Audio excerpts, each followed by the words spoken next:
Hello everyone, welcome to the Fort George Musket demonstration. My name is Fred. Today I'm joined by James, and in a few minutes we're going to fire a few shots out of these weapons right here, which in my case is a brown bess musket, and in James's case is a hunting rifle.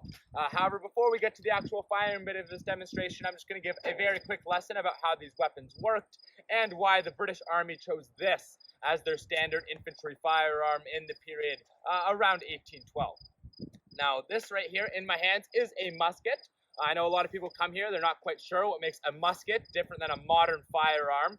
And the very simple answer is that the major difference is one of terminology. In the year 1812, the word gun was used only and exclusively for what we today would call a cannon. So any of the big weapons that you might have seen on the fields or on the bastions, those were guns, while any type of infantry firearm that looked a bit like this was typically called a musket. Now, this specific musket had a few different names. The most common was the brown bess musket. That was the general name that soldiers gave just about any type of British-made musket in this time period, just because of the distinctive brown color of wood that they were using to make it. Now, that was a common soldier's name for the weapon. It was not the technical name that the British Army gave this weapon. The technical name of this weapon was the smooth-bore, short-land pattern, tower flintlock, black powder, muzzle-loading musket, which is quite a name, and I can guarantee you that nobody today or historically had the time or patience, I suspect, to say, "Hey Fred, can you pass me my smooth bore, short land pattern, tower flintlock, black powder, muzzle loading musket?" And so they shortened it, and brown bess are the two words that they shortened it to. Now the brown bess, just like most weapons in this time period, is a flintlock weapon, which means it works really simply. It works when this piece of stone right here, called a flint, collides with this piece of steel right here, called a frizzen. The flint is just held in the cock of the gun right here. The cock is on a very simple spring mechanism. That spring is tied to the trigger. When you pull the trigger, that spring gets released, and that sends the flint flying towards that steel frizzen. And you might know that flint striking steel creates a whole bunch of sparks. Those sparks will then fall down into this dish right here called the pan, where there will be a charge of gunpowder waiting. It will ignite the gunpowder, and there will be a big explosion on the outside of the musket. Some of that explosion would shoot through a tiny hole drilled into the side of the barrel, where there would be another charge of gunpowder sitting, and it would set off the main charge, and it would send a musket ball flying out the other end of the barrel. Now, in 1812, it didn't really matter whether you were the British, the Americans, the French, the Spanish, the Portuguese, the Germans, the Russians, even all the way to India and China. Just about every country in the world was giving their soldiers flintlock muskets like this one if they could afford them. And the reason why every single country was using more or less the exact same firearms technology was that it was pretty universally accepted in 1812 that this was as good as it got. This was the height of infantry firearms, because this was capable of firing 4 shots a minute. You all seem very impressed. It doesn't really sound like a machine gun to us today, but really everything about this weapon came down to speed. It was the fastest weapon that you could load and fire, it was the fastest weapon that you could train a new soldier how to use, and it was also the fastest weapon that you could produce. You could make them really quickly and for not a lot of money. The weapons themselves were just made of 3 parts, which were made separately in the United Kingdom, and then shipped to the Tower of London, which was the Grand Armory of the United Kingdom in 1812. And those 3 parts would be the wood of the musket, called the stock, this long tube right here called the barrel, and the actual firing mechanism of the gun, the lock. The Tower of London is acting a bit like an assembly plant. They're going to put all of those parts into one complete package. So by the time that the soldier receives the weapon, they have rather famously received it lock, stock, and barrel, one complete package. Now, while this is basically your fastest firing weapon of the day, there were a few major drawbacks, which even generals and officers of the time commented on. The first is that it was very, very unreliable. Flintlock mechanisms, by their very nature, will not go every time you pull the trigger. It could be as simple as that the flint was too dull, so when it hit the steel, it might not make any sparks.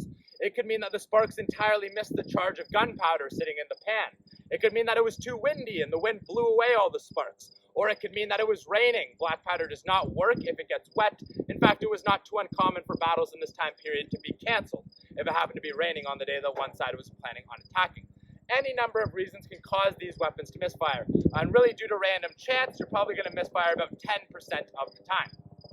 Now, that misfire rate goes drastically up when you're in the middle of a battle because these weapons are tremendously dirty things, and the dirt that is building up as they fire is going to increase your misfire rate rather dramatically. So you can probably see this black gunk that's all over my hands right now. This is what's called black powder fouling. It's the residue that's left behind every time that black powder burns. What this residue is going to do over time is it's going to cover my flint, it is going to cover the steel, and they're going to get so dirty that they actually aren't going to make clean contact with each other. They're not going to hit cleanly, it's not going to make a spark, the weapon isn't going to go off. And so by the time you fired this weapon about 10 times, it is so dirty that your 10% misfire rate has gone up to about a 30% misfire rate, and you are misfiring almost every 1 in 3 times that you pull the trigger. So it is not a very reliable weapon whatsoever. Now, the other big issue with a musket like this one was its accuracy. It was only considered accurate to a range of about 75 yards, which is roughly where you all are, to around that back bastion, which ends off our fort over there. 75 yards, the distance at which you could pretty reliably hit a man-sized target about 8 out of 10 times. So you could generally hit a human standing over there, but any distance past that, and you really have very little chance of hitting what you are aiming at. Now, the reason why these weapons are so inaccurate is that they are called smooth bore weapons, which basically means that there's nothing down the barrel to actually guide the projectile when you pull the trigger. The inside is basically just a pipe. And with nothing to guide the projectile, what happens is that when it fires, the bullet will actually rattle along the inside of the barrel. It will hit twice, typically, along the sides, and then it's going to fling off at whatever random angle it happened to rattle last. Now, if you're firing within 75 yards, that rattle isn't so extreme. You can generally hit what you're aiming at. But as you start to get further and further and further away, that rattle is going to have more of a knock-on effect, and it's going to throw your aim off to the point that you basically can't hit what you're aiming at. It's just basically impossible. Now, I will mention briefly that they didn't know how to solve this issue, and the way they solved it is the same way we do today, through rifling, which is why James has a slightly different weapon right there. Now, rifling is a series of grooving patterns that go up the barrel, and they spin up kind of like a spiral staircase. Now, the idea behind a rifling pattern is that when you pull the trigger, it will cause the bullet to come out with a spin, and the spin will keep it very accurate for a very, very far distance. Riflemen in 1812 were training to hit targets at 200 yards, and were known to even hit targets at 300 and 400 yards away. So generally, that's a lot more accurate than a smooth-bore musket like this. The problem with a weapon like that, however, this is smooth bore. All weapons in this time period loaded from the muzzle, so you load them from the top. This is smooth bore. I can just throw my ramrod right down the barrel. James has a grooving pattern running down his barrel, so he now has to push the bullet through that grooving pattern, spinning it down to the bottom of the barrel. And so it's going to be a much slower reload than this 15-second Brown Bess. That weapon's going to take you about 35 seconds to load pretty generally, and as all this fouling builds up inside the barrel, what's going to happen is that the barrel will actually constrict, and all the grooving inside the barrel will get clogged up. So by the time you fired that weapon about 10 times, it's now taking you upwards of a minute to actually load and fire your weapon, as you have to struggle against the fouling to get it down to the bottom of the barrel. Now, you might still claim that a rifleman has the advantage because his weapon is accurate to 200 yards. But if it's taking him a minute to load it, I can personally run 200 yards in a minute, and I can poke him in the eye with my dirty finger. So the accuracy of the rifle means absolutely nothing if it's taking you that long to load. And so the Army is going to give all of their soldiers, or the vast majority, I should say, these smooth-bore muskets, and their job is basically to send as much lead down the field as they possibly can, and as short a time as possible. And so typically how they're going to fight is in a big long line. Everyone lines up shoulder to shoulder, and you are all going to load and fire together. A line was typically upwards of 1,000 men. 1,000 men is about the size of a regiment. And the idea is that if you have a weapon that only works about 70% of the time, if you have 1,000 men firing, you probably have about 700 muskets actually going off. And it doesn't really matter if I don't hit the enemy, because one of the other 699 soldiers probably did. Somebody would hit something, and it'd be somewhat like a wall of lead flying down the battlefield. So you'd have this big long line, and you're making almost a cluster-like effect, trying to get as many bullets into as small an area as possible. Now, to load and fire a musket like this one, the British Army came up with a load called the platoon loading exercise, designed to actually get you to load and fire once every 15 seconds. So the first load I'll do, I'll go a bit slower. I'll explain step by step what the British soldier is actually doing. After that, I'll load and fire a bit quicker. Now the load's just beginning in your left arm. You're waiting for the command to prime and load, at which point you're spinning the musket around, sticking it underneath your right armpit, keeping the weapon up with your left arm. This leaves your right hand free to reach back into a black box on your rear right here. This is your cartridge box from which you withdraw a musket cartridge. You're going to bite off the top, and pour a little bit of gunpowder just between the flint and the steel. You're then going to cast the weapon about. Rest of the round is going down the top of the barrel. At this point, you throw down the musket ball as well. And since you are loading from the top, everyone takes out their ramrods. They use it to push the round down to the bottom of the barrel. The manual calls for 2 taps to make sure it's secured, and then you take your ramrod back out again. I cannot stress how important it is that a soldier takes the ramrod out after they are done loading it. Don't get me wrong, you can fire this. Some people say it works great as a projectile. It will fly across the battlefield, turn a few Americans on the other side into a shish kebab. I tend to think it's an awkward projectile, however, the awkward bit being when you have to walk across the battlefield and politely ask for it back again. Because if you manage to fire that off, it is going to be a bit more difficult to reload. All that done, you're ready for one shot. There were 3 commands for a British soldier to fire. The first was make, ready, present, fire.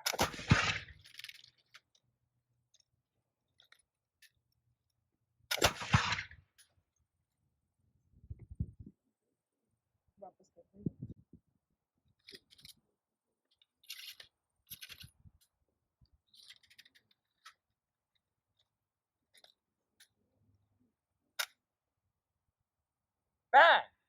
All right, that's one of those misfires I was talking about.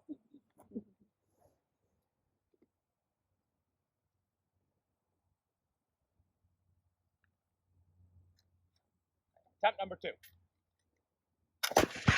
And there we go. Now James is going to be firing off his rifle a few times. Now I mentioned because James is of course not loading a live projectile, we're just loading blanks. It'll be a faster load than it would have been historically. And that's just because there's not a bullet actually struggling against all the rifling in his barrel. Historically, a rifleman very often is actually going to use a greased, lubricated patch to actually help oil the barrel as they're loading and make it a bit easier for that ball to actually go down to the bottom. Sometimes they were also equipped with a wooden mallet, so they would rest the bullet over the barrel. They would hammer it with a mallet, and the goal was that a strong hit would push it down. There was a lead ball. It would actually form to the rifling grooving, and it would make it a bit easier to twist it down to the bottom after.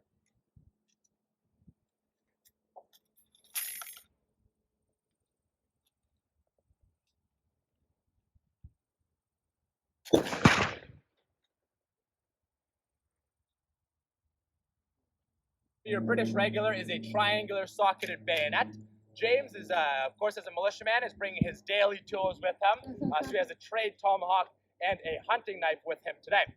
Now, due to the relative inaccuracy of these muskets, battles are very frequently being fought at a range of about 50 meters away. At least that's where most of the casualties tend to be done. And in fact, during the War of 1812, there's examples of battles being fought at 20 and even 10 meters away. The weapon takes you about 15 seconds to load. If you are fighting 20 meters away from someone, you can actually run towards them, stab them with the pointy end of your bayonet, and kill them faster than they could probably even load and fire their musket even a single time.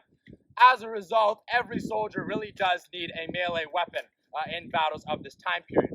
Usually when your army feels that they have any sort of advantage, they will get the orders to fix bayonets. You charge towards your enemy as a vast line, and seeing this vast horde of soldiers coming towards you, the morale of your enemy tended to break. They did not want to stay and fight, and the battle ended with one side quite literally chasing the other side off of the field of battle at the point of a bayonet.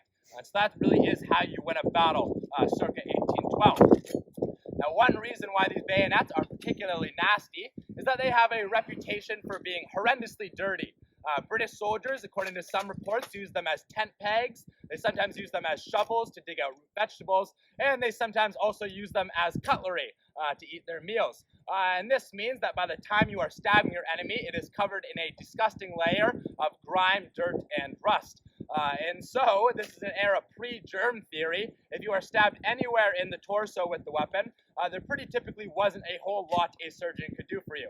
They would try their best to stitch up the wound. They might give you a glass of alcohol, but they're pretty sure most of the time that the infection was going to kill you shortly afterwards, even if they managed to stop the bleeding. If you were stabbed in the arm or the leg with the weapon, you were considered pretty lucky, and I say lucky quite liberally here, and that's just because in that situation there was a very simple and time-tested solution, and it was just an amputation. A surgeon could remove a limb for you on the very low end in about 3 minutes, pretty much average about 5 minutes to remove a limb for you. The fastest amputation ever recorded in the period was 1.5 minutes. So it's a pretty quick job.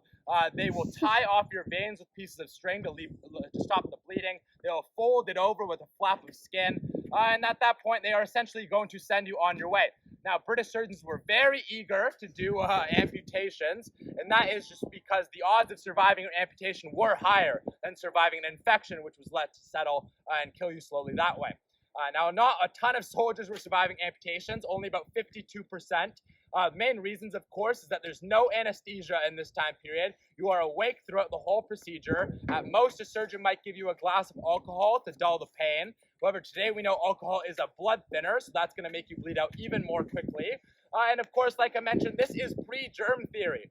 So surgeons were not taking the time to clean their utensils in between each operation they did. Quite the opposite. British surgeons sometimes thought it was very callous and showed a great disregard for a soldier's life to wash your tools, because it showed that you were basically doing something which they thought was more or less unnecessary while there were soldiers suffering on the battlefield. As a result, British surgeons sometimes developed a pride in how much blood and pus they could get on their tools, because they thought it showed that they had been hard at work. They had been helping out a lot of soldiers and saving lives over the course of a battle. So when all is said and done, the operation that is supposed to be saving you from an infection is very likely to give you a new one, which will kill you shortly afterwards. And you are going to be hoping and praying that you live long enough to receive the pension that you were first promised when you signed up for the British Army. Now, on that cheery note, that is the end of my musket demonstration. If you have any questions, or you want to come take a photo, or if you want to come take a closer look at the muskets, they are more than safe to approach. If none of those things interest you, I hope you have a wonderful rest of your day, and thank you for listening.